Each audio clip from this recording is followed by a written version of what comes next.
Jim, the revenue numbers out of NVIDIA are once again astounding, but the Cisco guide and the supply chain comments got a lot of attention last night.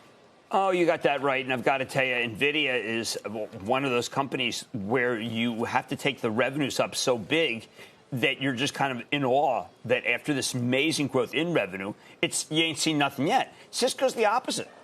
Cisco, you just didn't see the revenue bump. Now, they gave you full-year earnings, but what's most disappointing to me as I kept going over it and over it is that the hybrid business, the work at home, work at the office, and the security business seem to have slowed down. And I've had to be more circumspect about Cisco. I love the order growth. But you know what? In this environment, you can't have operational misses, say that there's supply chain, and have people believe, oh, so that's what went wrong. It doesn't work like that right now. This is the quarter where people are saying, you had supply chain problems, give me a break. The other guy's solving it. And, David, when you hear supply chain these days, not only do your eyes glaze over, what people say is, have you not figured out how to do it? Other guys have. So, David, it's a bifurcated world. And so, Jim, when it comes to Cisco, and obviously you spoke to Chuck Robbins, what is it that they haven't figured out? I think that what they haven't figured out is how to execute on every single front on amazing orders. And that, yes, it is absolutely true. The supply chain, it's a true story.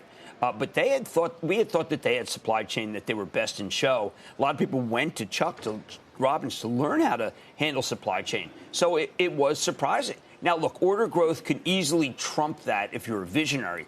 But come on, most people aren't visionaries. And when I saw that the revenues were lower than the midpoint and the forecast was for decline, David, you knew that there's no price that people would pay for Cisco. You knew that there was no price. There's just no bids. And I don't even think it's done going down, even today. It reminds me a little bit of Walmart the other day.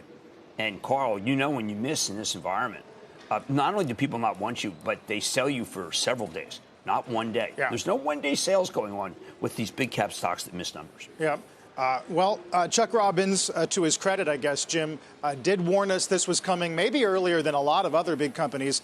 And last night he did lace his comments with the idea that things were stabilizing in the back half of the quarter. Here's what he told you. We all recognize that the supply chain challenges are out there. I think the good news is that while we saw some deterioration in the first half of the quarter, we saw it stabilize in the second half of the quarter, and we expect this quarter it'll remain stable, and then we expect the second half of our fiscal year that we should begin to see some slight improvement. Not what we ultimately want, but we believe we will see some slight improvement, which allows us to remain confident in that full-year guide.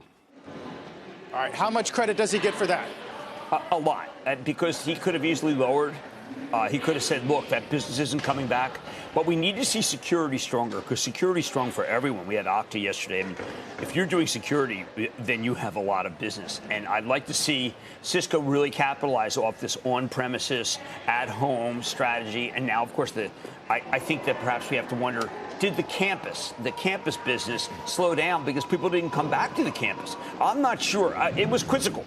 And quizzical means sell, as opposed to let's say when you get an Alibaba, and I know David knows this company well, which was not quizzical at all. It was just bad. And there's a lot of competition there. So, I mean, Cisco's in the penalty box. There's no doubt about it. Penalty box means sell. Penalty box does not mean hold. And when you look at something like Alibaba, that just means flee. But, David, we're in a world where we're getting winners, defined winners and losers. And doesn't seem to be a level that people will stop paying for winner in this market. You see it. You see winners go up. You look at their chart, and they're hyperbolic moves.